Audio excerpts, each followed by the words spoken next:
Well, good morning and greetings and salutations, everybody out there in YouTube land. And man, do we have anything to talk about today? I'm your host once again, Dan Thornton. I want to thank you all for tuning in to Lions Talk Live this Victory Monday. I'm going to guess if you're like me, you probably slept pretty well last night. You probably woke up just wanting to talk about last night's game and all the good plus the bad about it. I already see the comment section is really moving. But before we get into all that, you guys know I got a couple things I got to do. So if you haven't yet subscribed to Lions Talk Live, please consider doing so. I think we're 10 subscribers, 12 subscribers, something like that away from hitting 4,200. I really would like to try to make a push to get to 4,300 by the kickoff of our next game.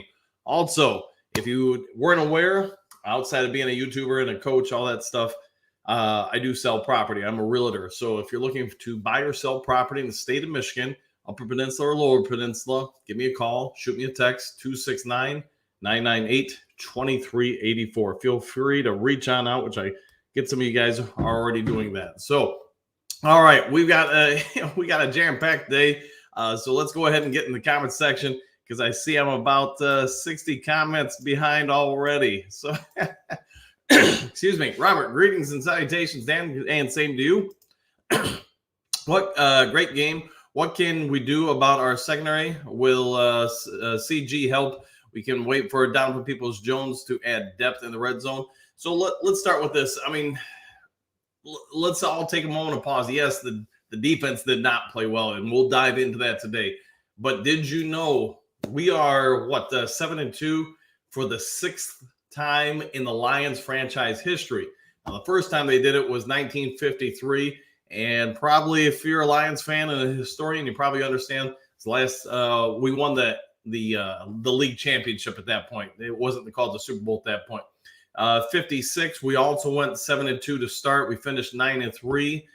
62, we started obviously 7-2 and finished 11-3. We did it in 93 where we finished 10-6. And then the most recent time we went 7-2 was 2014 when we finished 11-5.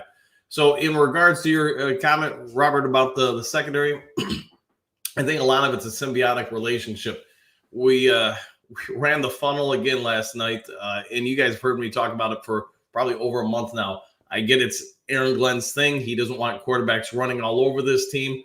But the problem he's going to face, and he's been facing it, is a couple fold. So if I go on for a second, forgive me, everybody. I promised you guys last night I didn't want to make anything the post-game show negative.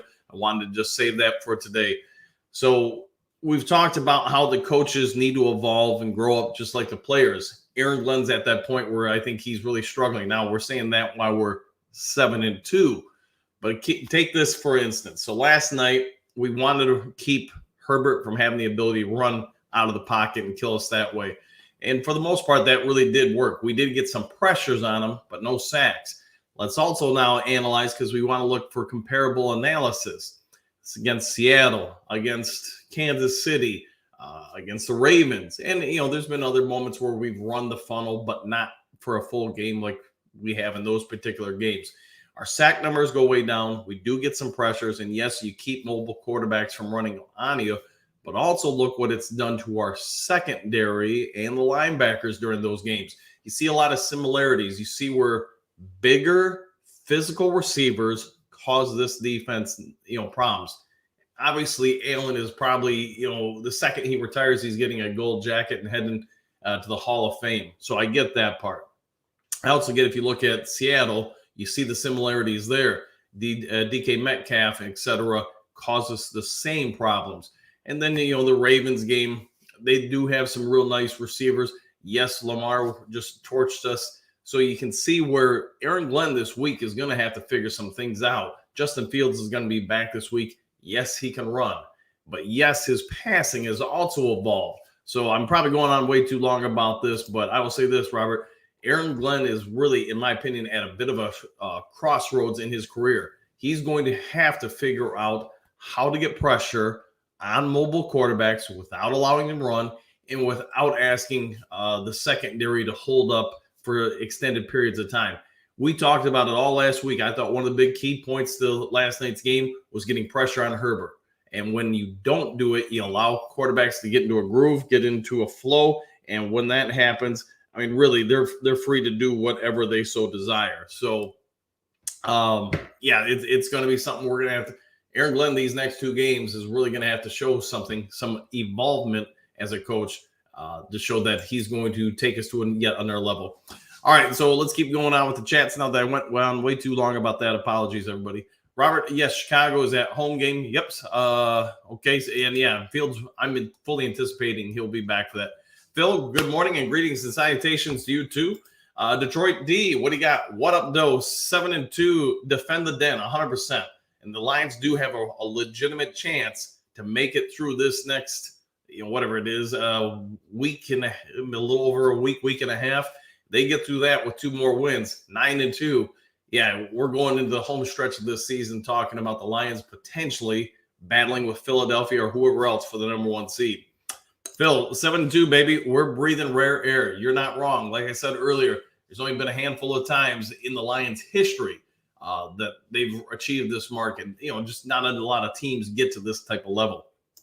All right, Phil, defense must get better 100%. And, I've gone on about that a little bit. Once I catch up in the comments section, I'll try to dive in a little bit deeper. Dan, your post-game show was great. Did have too much do? I saved the do for after the show last night, but I did have a do indeed afterwards. Phil, I can't figure out it's scheme or talent. So let's start with that, Phil, since that's, I think, a pretty good point. We've talked throughout the season. My biggest problem with this team is when we get sacks, it's from schematic principles. You're doing things specifically to help a guy or two get open, to rush the quarterback. It's not from the individual talents. Aiden Hutchinson can win on individual talent against 1, sometimes 2 offensive linemen or blockers. But there's just nobody else on that defensive front who's able to do that. The rest of them are sound players. They're just not good or great or elite players. There's nobody who can go one-on-one other than Hutchinson and get a win 60% of the time. Also means you're losing 40% of the time. And the offenses that we're facing are clearly aware of this. You watch their shifts every time there's a ball snap. You watch their blocking assignments.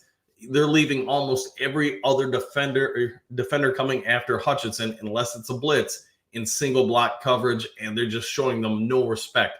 They're also winning on those. So for me as a coach, that's a big problem. That means everything we got to do to get sacks is got to come out of X's and O's. And that means you have to start leaving yourself open. Every time you pull a stunt or a pull to get player A, Y, B, D, or whoever open, that also means you're leaving a lane for somebody. If they hit it right, they may make the right call that they can get a chunk play against. So that's part of the problem I'm seeing. Again, another long answer.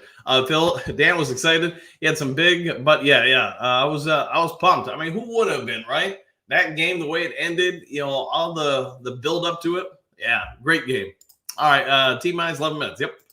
Yeah, I get them a little behind because we're not even at, see the comments, we're not even at 7 o'clock here. So trying to catch up. Brent, good morning, coach and Duke crew. This was Ben Johnson's best game of the year. With this play calling, AG, oh well, a W is a W. Yeah, and if you want, the good part for the Lions is that happened again on a national audience. You had the number 1 broadcast team for that network out there. But the other part is a lot of coaches are sitting there going to watch that game either last night or they're going to be watching it the next couple of days. And Ben Johnson, yeah, his stock is shooting through the roof. I mean, he's going to have a lot of suitors this offseason. Aaron Glenn, on the other hand, if he was a stock, I would say this.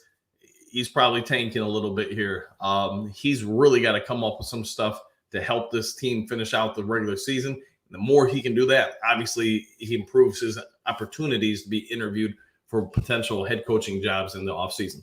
Lauren, what do you got? Yay, we're the winners. Wasn't clean, but shootouts never are. We went on the road and got a W against a strong team. Beats a kick in the bum. You're 100% right, man. I mean, hey, just win, baby. I don't care if it's a 1 point or a billion points. It's a win.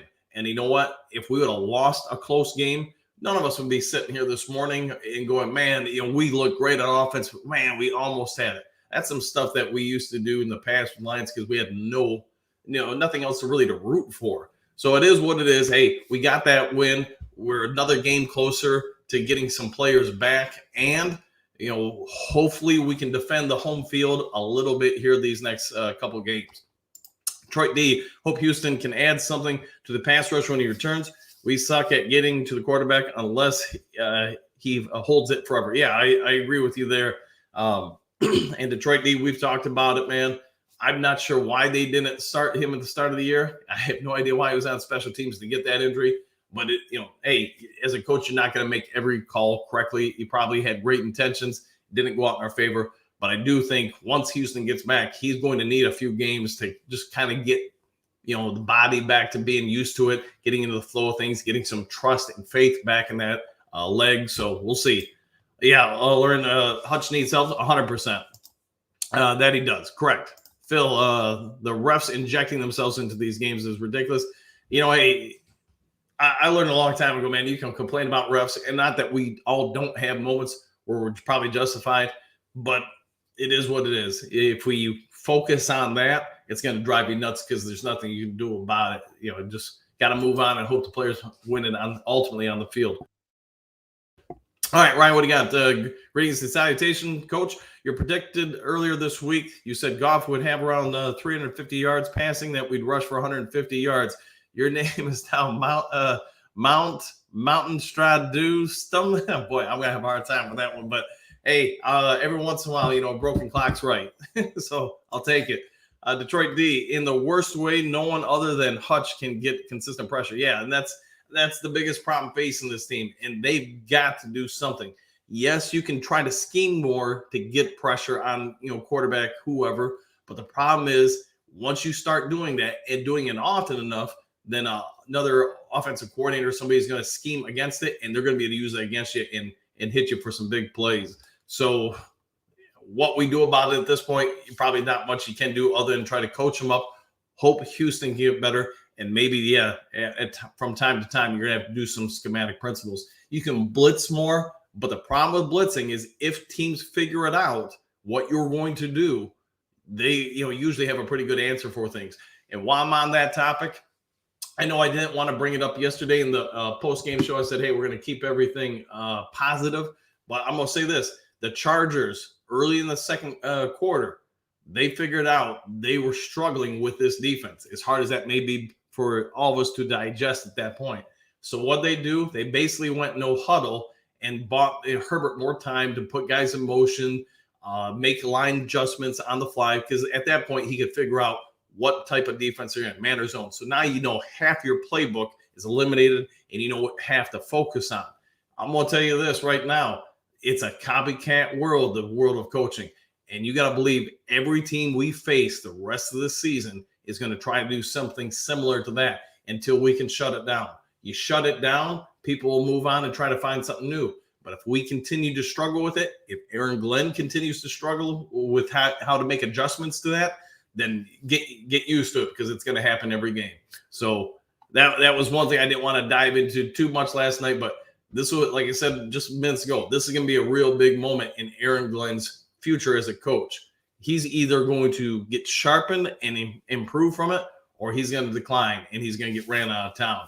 It's the sad reality of being a coach. You either got to figure things out, lickety split, or somebody else is going to be out there doing it. So I hope he does it, because I think he's a good dude. I think he fits the culture. I wish him well. But when you don't know something as a coach, when you don't have the answers, everybody's going to abuse you with it until you figure it out. All right, Damian, what do you got? Damn, feels good to be a gangster. 7-2. Let's freaking go. Yes, absolutely, man. Dan is Duzilla. I'll take that. Yeah, because after this show today, man, I might, instead of get the 10-ounce one, I might move up to 16 ounces of dude today. All right, Ryan. The Lions and Titans are the only two teams in the NFL with one division game. That means 5 of the last 8 games are division games. Yeah, and it's kind of crazy how the schedule went. But the other part of it is, I guess we can say this. We came out of the bye. I don't think we had any significant injuries last night. Maybe something will pop up that I didn't catch during the game. But you're going to catch Chicago and Green Bay in ideal circumstances. I mean, the Chicago kid, his name, I just forgot his name, Justin Fields. Yeah, he's been out a while, so we're going to face him. It's going to be his first game back. and that hand's still probably going to be, I got to imagine, a little tender, but you catch them off guard, maybe get them in a hole, maybe get that team in a hole, maybe put that game away. Hopefully the same on Thanksgiving, because that would be great if we could then get through those 2 games, win them, and then have almost another pseudo bye, because he played on Thursday and then he wouldn't play to the following Sunday, so 10 days off. All right, Dawn, what do you got? Greetings, salutations, everyone. Chicago, here we come. Let's do this, 100%. Phil, Vikings have 5 straight wins. Don't overlook them. No, and one of the good things, I mean, as a coach, you're always trying to find the positives to any situation. So I'll say this to you. One of the best things, in my opinion, I'd be saying to the locker room, to everybody when it comes to the Vikings, if the topic comes up is, hey, man, here's another opportunity for us to prove ourselves. They think they can come take what we've got. You know what? We're going to be on their front porch. They won't have to look far finding us, whatever. Use that as a motivating factor. Make them the villain, or however you want to dress it up as a coach, but make it so it's us versus them. Everybody's focused on it. You'll get the most out of your players. And really, unless we just drop some games here, I'm not anticipating, and the Vikings win out until our games against them, you win 1 game against the Vikings, you probably got the division. All right. We'll worry about that as it comes up, though. Ryan, while the Lions had a goal stand, man, that was a bad Chargers score in their second, 4th and goal. Yeah, I mean, the Lions caught some bad breaks. Some trick plays got them a little bit here and there. You caught guys standing. The one thing I will say that's starting to become a trend, and I know I've given him tons and tons of praise this season, is Cam Sutton. I'm noticing in a few more games as of late, he's caught staring in the backfield quite a bit. If you look back to the Raiders game, there was one time, he was just totally focused on Garoppolo, lost total sight of, what's his name? The stud receiver for the Raiders, ran behind him, wide open. Unfortunately, Garoppolo missed. But on one of those 4th down plays, you got the PI. It was a little chintzy, but it's called what it is. And then the one where the rookie went over the middle, I forget his name, the TCU kid. Sutton was just looking in the backfield, looking at the quarterback, totally lost focus of the receiver. So the trend is your friend. And if I'm the Lions coaching staff right now, I'm talking, hey, we got to try to eliminate that, man, because if we can see it, it's happened in a few games, it's going to keep happening where teams are going to try to come after you, catch you napping or looking for a pick. All right, Detroit, D, what do you got? Do you guys think we'll see Fields or the new QB for the Bears? I think it'll be Fields. That's my anticipation. I think they nearly played him last week, but they held him out one more week just for us. All right, Dave, what do you got? We need to keep winning and get at least win over many. Yeah, at least 1 win over many, I think probably gets you the division. But let's go for 2 and just make sure that we don't have to worry about it. Wilson. Aloha and good morning, Dan. Man, I'll tell you that bold prediction I mentioned in yesterday's chat came true. Gibbs and Monty were both over 100 yards each total. Offense. Woo! That's a big Ric Flair woo. Yeah, man. I mean, it's going to be a problem for, I think, the majority of teams that we face the rest of the year to have to deal with that backfield. And I do believe we are just starting to see some signs that the Lions are going to have both of them out there at times. And that's just going to be a matchup problem for people because Gibbs can be motioned out wide as a receiver. He did have 1 or 2, I thought, tough drops. He also had a couple of good catches too.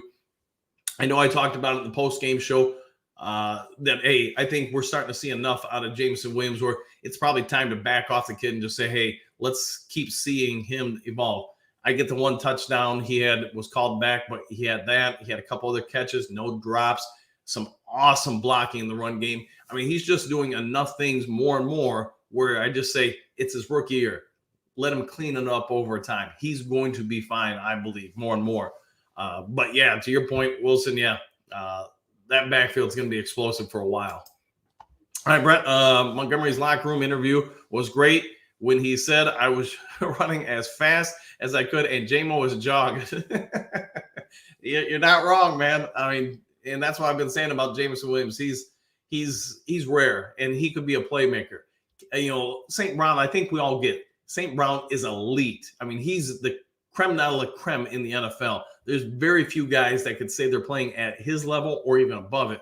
Jameson Williams, I don't know if he'll ever be quite the same player he is, but it doesn't mean he can't make plays. And yeah, also on a tidbit, I wasn't aware until this morning when I read something about it. Montgomery's big play, the 70 whatever it was yard touchdown run, that was a broken play. It was supposed to be a pass play, but because St. Brown came in late, didn't know the play, they audibled to a run. St. Brown wasn't fully even aware and just started blocking. And hey, sometimes you just got to be lucky, right? Riley freaking Patterson. Yeah. Hey, I was surprised last season when they cut the kid or let him go. And they, obviously they had some seller's remorse there because they brought him back. And hey, give him credit, man. That's a lot of pressure for people to handle. And people probably don't get it. They think, hey, it's just an easy kick. Nah, man. Out there on an island like that, the world's watching you. You got the fate of the game on you. Yeah, I give the kid some credit. Not many people can do that. All right, Wilson, defense needs to tighten up, though, when it comes to the playoffs. Aaron Glenn had me about to have a heart attack. Yeah, and you guys already heard me talk about it. It's a copycat league. The defense played well in the first quarter, but early in the second quarter, they made adjustments, the Chargers coaching staff, and we just could never out adjust their adjustments. They put us in a bad situation, and we were ill prepared for it. Make no mistakes. Aaron Glenn has to learn from this, and he's going to have to learn fast on this. He's going to have to talk to whoever he's got to figure out how to combat that, because we're going to see it, in my anticipation, until we start just beating that thing. So it is what it is. All right, Bruce, what do you got? Coach Dan, talk to us about our defense, please. AG needs to go. I'm going to say this. You're probably not getting rid of him this year, so what we all need to see out of him is, what does he do from here? You survived that game last night. Great win. But now what does he do and the defense to try to mirror or hide some of the deficiencies we do have? We all get it. The pass rush isn't great. It is what it is. Hutchinson's going to have 25 guys blocking him, and there's going to be one guy to block the other 3 guys, and those 3 guys aren't getting to the quarterback. You're not getting any trades at this point. You're not drafting anybody at this point. These are your ride or dies at this point. He's got to figure out some stuff to keep offensive coordinators guessing what's going on. And right now, they're outbeating us. They've got us guessing. We've got to turn that around. And that's all on him, man. He's going to have a long week or 2 having to sit down and look in the mirror and say, what do I have to do to make this defense not a problem for us? If he gets that done, he might resurrect his, head coaching opportunities this offseason. Phil, Monty gave praise to the Lord. That was cool. Yeah, he seems like a real good player for this locker room. We've talked about it. This front office and the coaching staff are very aware of who they're bringing in to be a part of this team. They don't want everybody. Just because you're talented, that's enough. You got to have the right personality. And I'll say this. This team's all into each other. They play for each other. They play for the coaches. The coaches, work hard for the players. It's really fun to watch. I've seen some bad situations like you guys have too with this team, and this ain't that. This situation's pretty dang good. All right, Anthony, what do you got? Morning all. Good morning to you too. Pat, morning all. Same to you. Brent, MCDC had to go for it because AG wasn't stopping anything. Yeah, I think the coaches were very aware of it. I mean, you think back to like last year at Green Bay, and I know I brought this up last night, but they didn't want Aaron Rodgers getting the ball back and having an opportunity to spoil our day. They put the faith in Goff, that offense, and they came through just like last night. We can all say what we want about this, that, the other thing. Maybe Goff isn't this, maybe he's not that, but you know what? I think if you looked around the NFL right now, you're going to have a hard time finding 5, 8 guys that you would take over him. And they'd say, yeah, in key situations, they're going to outperform him. I'll leave it to you guys where you rank Goff or whatever. My point is, it's going to be real easy to get worse in this kid than it is to get better. All right, Phil, what do you got? Greetings and salutations all. Same to you. Wilson, Phil, that's awesome. Yep. All right, Doug, Greetings and salutations, all. Make it a due day. I'm going to, man. Don't you worry about that. I'm on that. Wilson, we can't let teams go 5 straight drives and score every time. Just can't allow that. Yeah, it was almost ridiculous watching that happen. But I get we forced some 4th downs. Whatever. At the end of the day, if you're not getting them off the field, that's all that really matters. And while they're going to have to fix some things for sure, we can say this: they're going to fix some things while we got a win last night. So keep it going. All right, Anthony, there are some serious issues with our D. AG is way too stubborn and made absolutely no adjustments. I'm going to agree with you on that because I kept waiting, especially when they went into halftime. You could see what the Chargers were doing that were causing us issues. Okay, they got it on whatever it was, 2 drives before halftime. I was like, all right, I get it. You didn't make anything there. You're going to see something different. You're going to see a kind of a switch up or change in the second half. And unfortunately, we just didn't see it. And I guess when I go back and watch the tape again, I'll look from it and see if there's something. But, you've got to get pressure on quarterback. Start with that. And we got none. There was, I think, one play where we got some serious pressure on Herbert. And unfortunately, he did get out and escape, run out of the pocket. I get that funnel formation is good for some things, but it's also things it's not good at. So my thing is this: when everybody knows what you're going to do, you become predictable. It becomes easy to scheme against what your strengths are. You want to run the funnel, fine, but now hit it with some changes. No different than any offense or whatever. If you're the same every time, you're going to get picked apart, and that's, you guys already heard me talk about it. The Chargers made adjustments early in that second quarter. They put us in a bad spot defensively, and they weren't going to let us get out until we could prove that we could get out of it. And Aaron Glenn, he's in it for this week, and probably the rest of the season. Everybody's going to do the same thing until he out schemes it. All right, Lions #1 fan. I think I need a 2-hour show, Coach. Maybe someday this week, but it ain't going to be today because I know I got some work stuff to do. All right, James, what do you got? Good morning, Coach and Lions fans. Good road win. D has got to get better, 100%. Off was solid, too. Have to work in red zone efficiency, though. Happy to get the W. Go Lions. Yeah, and I agree. Hey, it's part of every team, right? If you're not improving, you're getting worse. They've got to keep improving on every aspect of this team, especially as we're now down to 8 games left before the postseason. Brent, interesting that Goff went to Laporta with the game on the line. Shows how much trust he has for the rookie. And I'll say this too, probably flew under the radar a little bit last night, but Laporta set an NFL record last night. And think about that for a second. In the 100+ years of the NFL, no tight end has played 9 games to start their year or season, their rookie season, and had 3 catches or more in each of those games. What he's doing out there, I mean, let that simmer for a second. It is rare. It is so rare that no other joker who's ever put on an NFL uniform and been a tight end has done what this kid just did.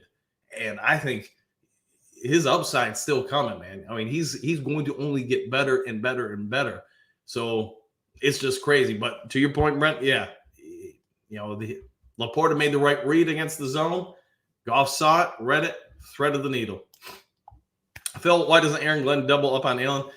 Whew. You opened up a Pandora's box there, Phil. So, and we talked about it a little bit last night. I said I wouldn't go into negative stuff, but you want to talk about insanity. You let 2 dudes the entire first half roast you. 2 guys. I mean, talk about being predictable. You can't be much more predictable than that. And I know the halftime crew on the broadcast kind of called him out on it a few times. But at some point, man, you got to not beat yourself. And the Chargers were clearly only going to Allen and the running back kid, Eckler. And everybody else was kind of an afterthought. They did eventually in the second half start incorporating some other people. But, man, that first half, somebody's getting, 29 catches in a quarter or whatever Allen had. It was just stupid. And I was like, can we shift and just take him out of the play? You've got enough people out there. And while I like the guy, I think he's Hall of Famer. I mean, he ain't got an S on his chest, not until he proves it. So the long answer, Phil, or I guess the short answer is, I don't know. It's it's hard for me as a coach to look at that and go, what the heck are you thinking? But that's why I'm also not coaching the NFL, right? So we'll go with that. Quentin, what do you got? Hit that like button. All this man out here grinding for us. Yeah. I don't know what the likes are at, but if you haven't yet subscribed or liked the video, please consider doing so. That'd be great if you did. All right, Ryan, I think you're right, Coach. AJ started out with a great game plan. Blitz, Chargers adapted. Lions did not. Last 5 possessions for LA. Touchdown. Yeah, and I do get the Chargers figured something out as far as, like I was saying earlier, no huddling. Then basically, making all their adjustments based on the motion, seeing, force the Lions to reveal A, if they're in man, or B, zone. Okay, I get that part. But, as a defense, you can make adjustments too. And that never seemed to happen. Either that or, man, those adjustments just weren't working. I've kind of gone on a little bit too much probably about it this morning about Aaron Glenn, but he's really going to have to step up the rest of the season. He's going to have to figure these things out. And in my experience, I hope I'm wrong with this, the only way you figure things out as a coach when you don't know the answers is through just repeated butt whoopings. You get so tired of that happening over and over again, it forces change. Now, he could probably reach out to some more veteran defensive coordinators, probably even some retired guys, and say, hey, what would you do here? What would you do there? Because the great thing about coaching is you're no longer reliant upon your physical traits to get you through things. You're relying on your mental traits. And so even older coaches, while they might not be physically in the best shape anymore, as long as they got their faculties still going, they can help you get through that. And that's where I would say they really need to go this week is Aaron Glenn needs a little help and figuring out some X's and O's on that board to help his team. All right, Wilson, now we get to play and beat up on my wife's Bears next week. She already knows the outcome. Oh, boy. I'm not going to lie, Wilson, man. These next 2 games got me nervous. We'll see what happens. I hope we win by 90 each game. But I'm going to say this. I'm not overlooking either one of these teams. Hopefully for you and your household, though, we at least get the win against the Bears.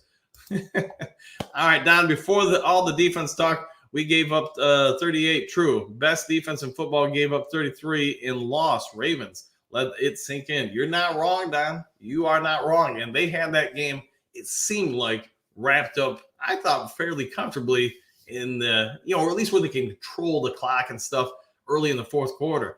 And yet, give the Browns some credit, man. They've had a ton of adversity this season on offense, a little bit on defense, and they keep finding ways to stick around, stay relevant in the playoff race. Brent, Phil, no, on Allen, ridiculous. No double on Allen, ridiculous. Yeah, I agree. It was surprising to me.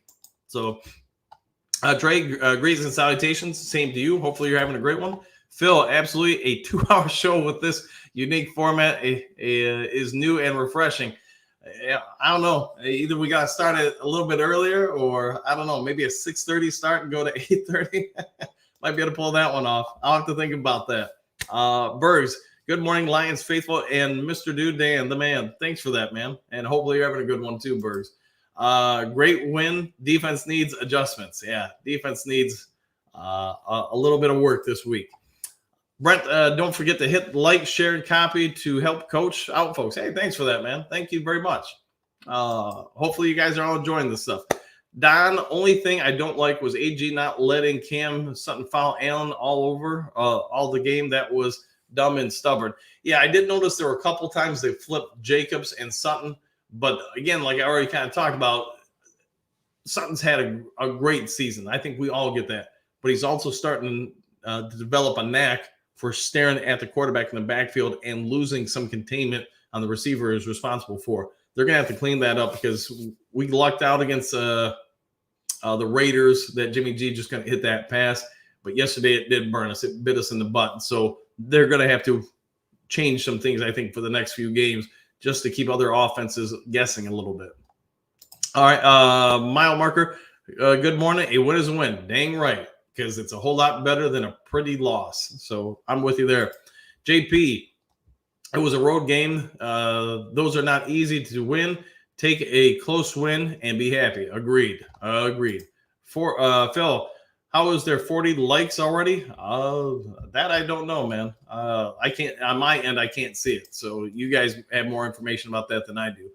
Don, Ravens defense gave up 33 points and lost. We gave up 38 and win. Just win, baby. You know, one of the greatest sayings ever, but it's also true. I don't care how you do it, win. And you can figure things out after the win, in the week off or during the week where you want to clean some things up. But when you lose, you can still clean things up during the week, but you still got that loss. So get that win. Look to make adjustments as you go. Brent, don't look now, but the Lions are road warriors. You're not wrong, man. I mean, we've lost one at home. We've lost one on the road. This team, the way we play, especially on offense, it travels, and it travels well. Warm weather or cold weather. And I guess you can count last night's game kind of as an outdoor game a little bit. So, hey, Jared Goff has, even more stats on the road and outdoors. Wilson, bottom line, we cannot allow 5 straight drives with TDs. Yeah, that's not going to win you big games, 100%. Phil, what bad? That I don't know. You'll have to help me out there. All right, one funky, crazy thing. J-Mo had a bigger impact on the win than Hunch did. And that's what I'm saying. At least from what I can see, the trend is your friend with Jameson Williams. He is getting better. He had that catch. I get it was a little screen pass. I get it, it was waved off by the penalty, but it still happened. We all saw it. You can see what happens there. You see the run blocking. You see his other targets he caught, no drops. He did even have one, I would say, not easy catch. So not over the top hard, but not easy. So the kid is improving. All right, Gary, what do you got? Victory Monday? Absolutely. Absolutely. Take it much more than a close loss Monday. Lions do or die, 92 vet, morning crew, morning to you too. Hopefully you have a good one. Cloud, good morning, great win, but still unimpressed with the Lions D-line. Yeah, and there's not anything we're going to really be able to do about it. I get they tried Aquara. I get they tried Harris.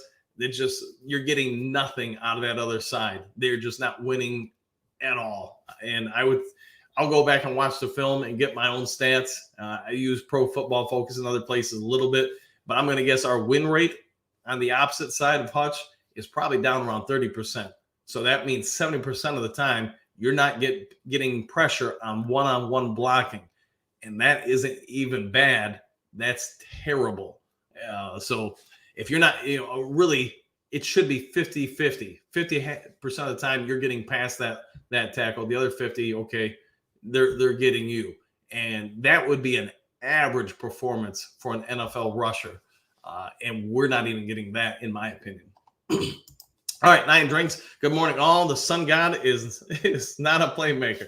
Man, I already talked about that this morning. Why you got to come at me? No, I think he's elite. Yeah, okay, so whatever, man. I'm going off this. All right, Donkey Kong, Super Bowl or bust? Absolutely. Now it's a show. Now we're getting going. Ryan, what do we got? Why does Branch have his green mouth guard stuck in the helmet? Is it something else? Or is it something else? I think it's just something he prefers to do. My guess is it's like a ritual with him. So everybody's got their lucky socks or whatever. It's kind of the same thing with him. Other than that, I don't think there's a medical reason why he does it. Just, he prefers it. All right, Los Angeles, is there a way to pick up a pass rush, or are we? Yeah. Well, we're not adding any piece at this point. I mean, I can't think of any free agents out there that are going to make an impact for us. If you guys know of somebody, go ahead and throw that in the comment section. Anthony, something needs to happen with AG. The only thing that can happen, I think, this season, man, is could you fire him? Sure, but I would say since we're 7-2, that's going to be more of a distraction for the team in the locker room than anything. So could you actually hurt the team by doing that? I just say, man, if I was MCDC right now in private situations, nobody else around, probably talk to him and say, hey, maybe you should talk with this person or that person. Because again, it's not that he ain't trying. He is. But I think it's what he doesn't yet know that is hurting him. And in coaching, and probably just like that in life, it's what you don't know in coaching, what you don't have the answers for, that will get you ran over. All right, Jerome, what do you got? Morning, Dan. We got the W, but what a nail biter. Those 4th downs, 100%, man. I mean, I'm sure you guys all watched the show last night. I was pretty pumped, man. All right, Gary, Our defense has had 3 games this year where they couldn't stop anything, and they were doing. We can't have this going forward. We have to make adjustments during the game too. And to your point, Gary, you're 100% right with that. But I do think the other part of it is you look at the teams we're really struggling with on offense. With our defense, they've got bigger physical receivers and a mobile quarterback, and Aaron Glenn's got to identify it. So Lamar Jackson, okay, I get they owned us that day. Now look at Seattle though. A mobile quarterback with bigger physical receivers and targets. Our DBs, for the most part, aren't the biggest dudes in the world. So asking them to block out and get physical with someone like, DK Metcalf or Allen last night, I think you're asking more than they're able to do on a consistent basis. So I'm an idiot watching this happen. And the trend is your friend. And at this point, it's no longer trend. It's established, baseline for us. So Aaron Glenn and all the defensive coaching staff are going to have to figure out how to account for that. I think we're going to have a few more matchups where this fits in, and Chicago is one of them. You're going to face them twice. You're going to have Minnesota, mobile quarterback, and, some maybe not the biggest physical receivers, but you're going to have some receivers that can get open against you. So you're going to control your own fate here. Aaron Glenn, you might not have all the parts you want to play with as far as toys on defense, but you're going to have to find a way to make these players work. You do that, you got something. All right, Fletch. What do you got? Fletch lives. Fletch is in the house, the big house. We needed a close win. Just know how it felt. There will be others in our near future. I agree with you there. Yeah, the law of averages in the NFL, man. Most games really aren't blowouts. I get you had some yesterday. The Lions have had some big wins, but I can also say this, man. Some chinks in our armor have been exposed, and everybody's going to be looking to shoot at them and try to take advantage of them. All right, Ryan, did you see Ben Johnson sprinting off the field when Khalif blew by him on his reception? Awesome. Yeah, he was pretty pumped. And, Khalif Raymond, man, this dude probably doesn't get enough appreciation, but kicked around the league from one team to the next team, and all he does is keep making plays for us. I mean, just really impressive, and you got to cheer for the guy, man. There's a lot of guys like that on this team, but he's definitely one of the ones. Just seems like a good dude. Why wouldn't you root him on? All right, Gary, number 1 seed is looking real good now. It's definitely a possibility.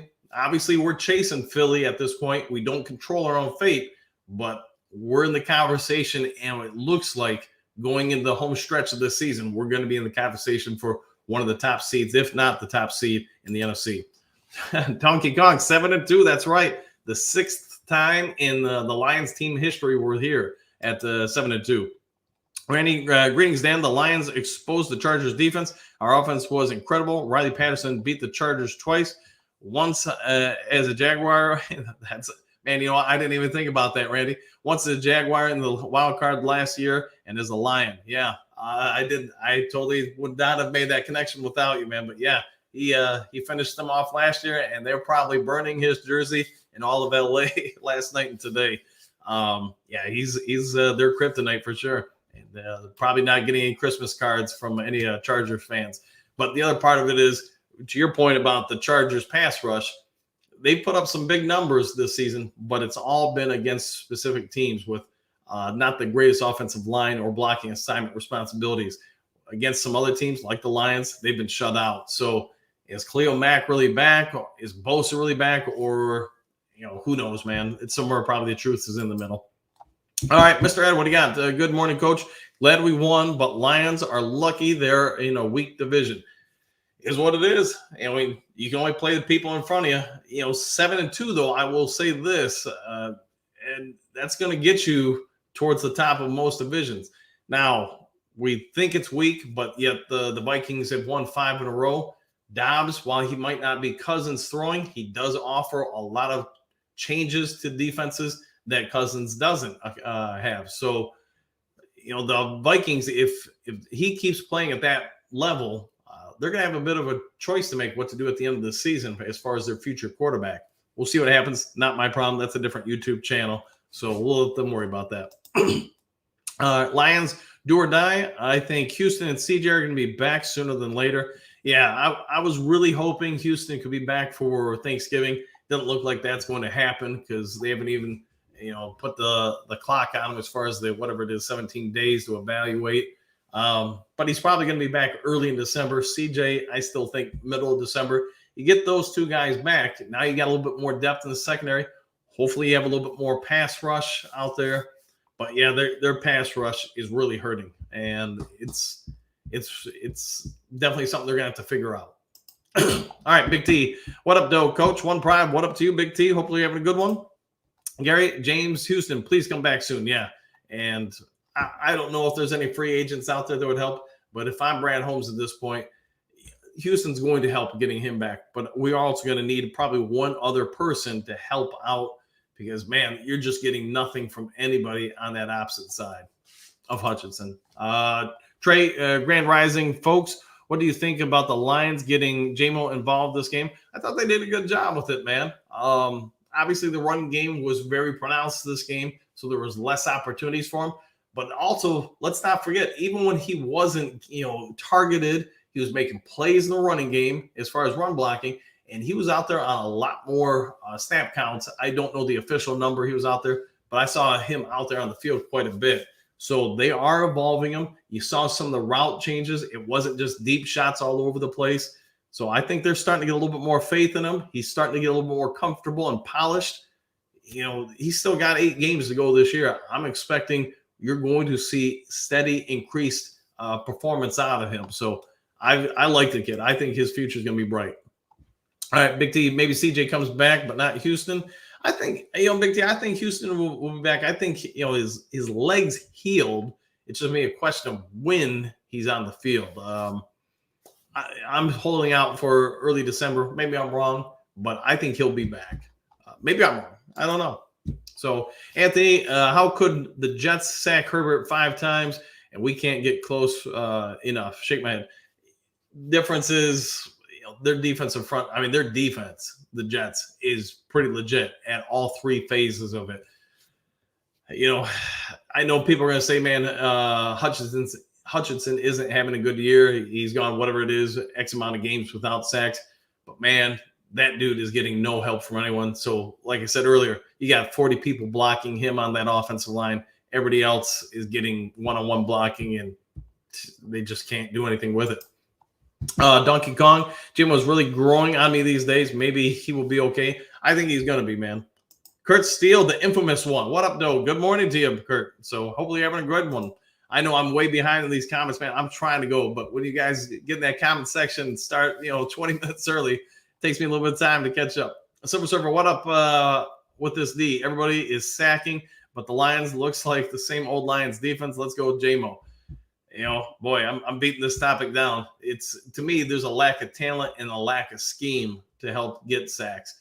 When we're getting sacks this season, it's basically against not the greatest offensive lines, and we're blitzing the heck out of them and getting home. So it's something that probably ain't changing this year, guys. I hope I'm wrong. I hope somebody emerges, but we'll have to wait and see. And good morning to you, Surfer. All right, Brother Ken, Coach Dan, great corners will find a way to stop or at least neutralize an opponent's weapons. I would agree with you, Ken. I would agree with you 1,000,000,000%. But the problem is, I don't think Aaron Glenn in his development as a coach is there yet. Make no mistake, he's definitely better than he was 2 years ago or even last year, but he's not there yet.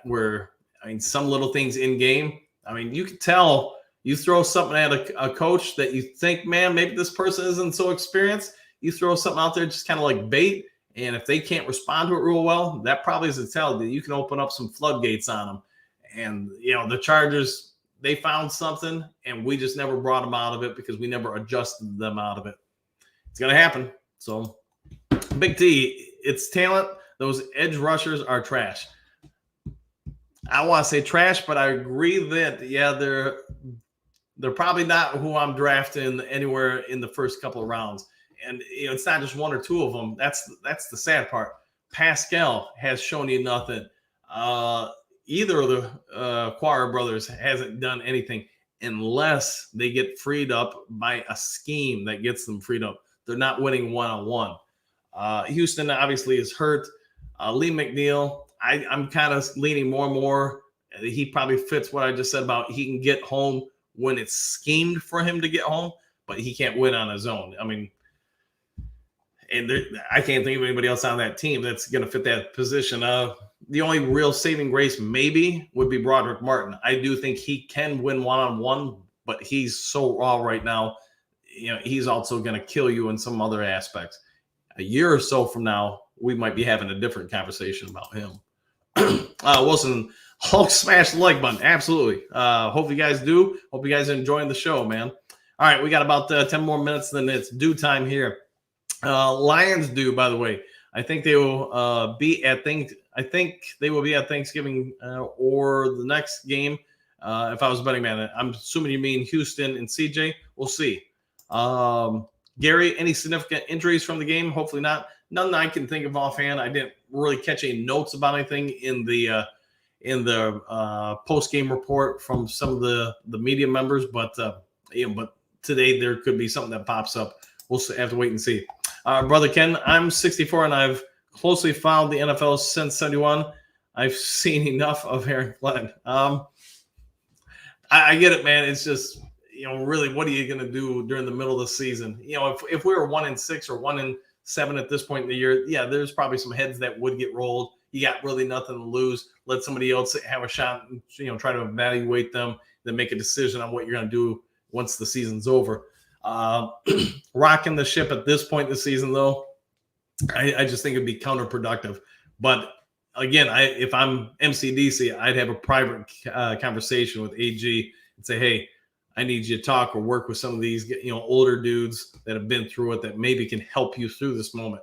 And that's going to be the tough part. When somebody has that conversation with you, you as a coach, you as a person, a lot of people are you get defensive at that point and they start going, man, you're calling me out. Now I can do this. I got this.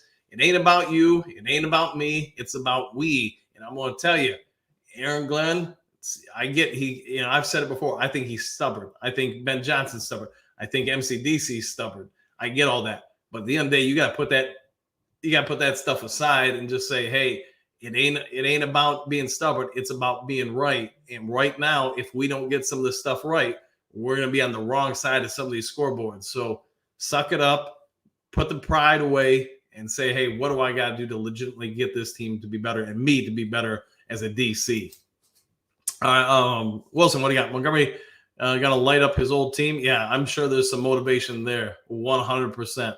Not to mention what Gibbs will do also. Another game with dual 100 yards total offense running backs. Yeah, and I would say this to you, Wilson, man. I got to imagine as beloved as I would think Montgomery is on this team, he's probably having some conversations this week to try to find that little extra edge to motivate this team and say, hey, this is a party I want to win. I want to crash their party. I want us to celebrate. Can we do as a team to say, hey, this is payback. They didn't want to pay me. They didn't want, they disrespect me. Whatever you got to do, man. Do what you can to get that little bit of emotional and edge and to go in this game and look to beat Chicago down, because I don't want to toy with them. If I'm a coach, I do not want to toy with them. I don't want to toy with any team on the schedule. Don't overlook anybody, man. Top of the morning, everybody. What a game by the offense and Ben Johnson, but damn, AG has to make adjustments if we're going to go far 100%. Yeah, and I'm beating that topic up this morning, man, so hopefully you've caught some of that. Phil, Chargers ain't no slouch team. Team will need to prepare for the Chargers, yeah, and they've got some good parts. It's just really a mystery that they haven't been more successful. And you look at their schedule, it's the teams that got them. Okay, I get they're all strong teams, but at some point you got to get some wins against some of those teams. So not our problem. We got what we needed. Chargers fans are going to have to figure that one out. Lincoln K, Lions escaped even though Zebras try to kill them. Is what it is, man. Sometimes you got to face the Zebras just like you got to face the other team. But we can say this, we got the win. That's the end of the all that matters, man. MJ, what do you got? Good morning, Coach Dan. Good morning, MJ. Good to see you in the chat. Anthony, AG is as far from PJ. His stubbornness is going to cost us a deep run. Yeah, man, that's what I'm saying, man. You got to get rid of that pride. You can't do it as a coach. You can't just say, hey, I've got this great idea scheme. I'm going to do this. It doesn't matter if the talent doesn't fit it.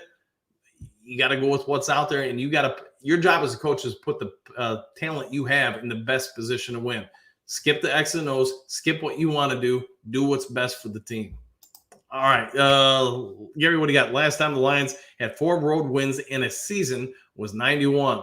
That year, Detroit went to the NFC Championship game 4-4 on the road that year. And I remember it, man. I remember the opening day loss to Washington, and then the final game of the season was also a loss at Washington. But back then, man, we'd gone, whatever it was, something like 20 years or something like that without a win in Washington. And yeah, it was what it is, man. All right, but I'm with you. Yes, we've become road warriors. Trump's refs were a clown show. There was definitely some questionable calls, but it happens. You survived them and you got the win. Dan, what do you got? Let's go. Come away with the win. That's the main thing. On to Sunday. Here we go again. Yeah, and as great as a win that was, today it's history. You've got to now refocus for the next game. You can't live in the past in pro sports, man. All right, Burris, Goff was balling. People should stop hating on him and trust him. He's a winner. Yeah, and I mentioned it last night. I got a buddy. I don't know why he hates this dude so bad, but he despises Goff. I mean, I think he if the Lions lost a game, he would put it all on Goff. Lions win a game, he puts it all on Goff. Whatever. In the fourth quarter, I'm messaging with him in a group text, a bunch of our buddies, and he's complaining about the touchdown pass Goff threw to St. Brown because it was low, but it was a touchdown pass. And I was like, so wait a minute, your complaint is that he threw a touchdown pass and it wasn't pretty, but yet you're okay with the defense giving up 38 points. And his answer was yes. He was like, put it on Goff. He needs to be out of here. So I don't know, man. Berg's your point, though. Yeah, some people just dislike the Goff, and whatever reasons it is, man. All right, Lions do or die. Watch the defense closely. We need another edge rusher at the trade deadline, so blame the GM. Yeah, and it would have helped. I do think, though, Lions do or die, I do think that they were trying to get Sweat. I do in my heart of hearts believe that. It's just the only way to have gotten them away from Chicago would have been to give up a first-round pick, and I don't think Brad Holmes was willing. Obviously, he wasn't willing to do that. So it is, got to move on from there. Phil Anzalone played really well, but the other linebackers were meh. Yeah, I would say that. I do think Campbell, to be honest, I think he might not be linebacker too, but he's pretty dang close now. He's made some good plays. Even last night, I thought he made a couple of good plays. He's still a rookie. He's still going to get caught off guard with some things, out of position with stuff. He over leverages sometimes, especially on outside rushes. But hey, it wasn't their best game and they survived. But we could probably say that about the whole D. Oops. All right, we got that. All right, Jim, I knew it would be a close one. I have confidence they'll clean up some things defensively and sock it to the Bears. We're going to need to because, you can't let JT run all over you. All right, what do we got, Jesse? Brad Holmes should have called to Donovan or JJP or Melvin Ingram to help Hutch out. I'm just wondering why they haven't at least brought in some guys for workouts, kind of assess what they've got left in the tank or whatever. Who knows, man? Jason Pierre-Paul, I think he'd probably help, but maybe he's at the point in his career where they're aware that, it would be just kind of a push. I don't know. I would think we've got to get something over there, and it's obviously not my call. But anyways, Lorraine, what do you got? Watch the highlights on Jason Pierre-Paul on YouTube. Makes sense for Brad Holmes to call him and work him out, see if he's game ready. Yeah, and that's what I'm saying. I mean, maybe they do kind of look that route because they are getting nothing on that opposite side. Jordan, what do you got? Realistically, if touchdown doesn't get called back, that's another 4 points, and we kick field goal on them too when they stopped us on fourth down. It's a 13 points Detroit win instead of just 3. Yeah, but unfortunately, the block by Decker got called, so you got to move on, and got the field goal. All right, Jordan, but win is win. Correct. Randy, Dan Campbell's call on 4th and 2 was a ballsy call. Yeah, 100% agree. It was the only call he had with 1:47 left in the game. We had to get a first down to use the clock and win with the field goal. Yeah, and I get it, man. The defense wasn't stopping anybody. You probably felt, and probably justifiably so, you kick that field goal, they're going down and winning. It's just, I get it. So you did it. You got it. You got the win. Hey, you look like a genius on Monday morning. So good for him. And man, he's got some cojones. I said that last night, and I'm sticking with it. 7-2, the best Monday morning do. Yeah, I'm about to have that here. It's 8:00 here. Oof. And man, I'm still so far behind on these comments. Sorry, guys. I tried to catch up as best I could.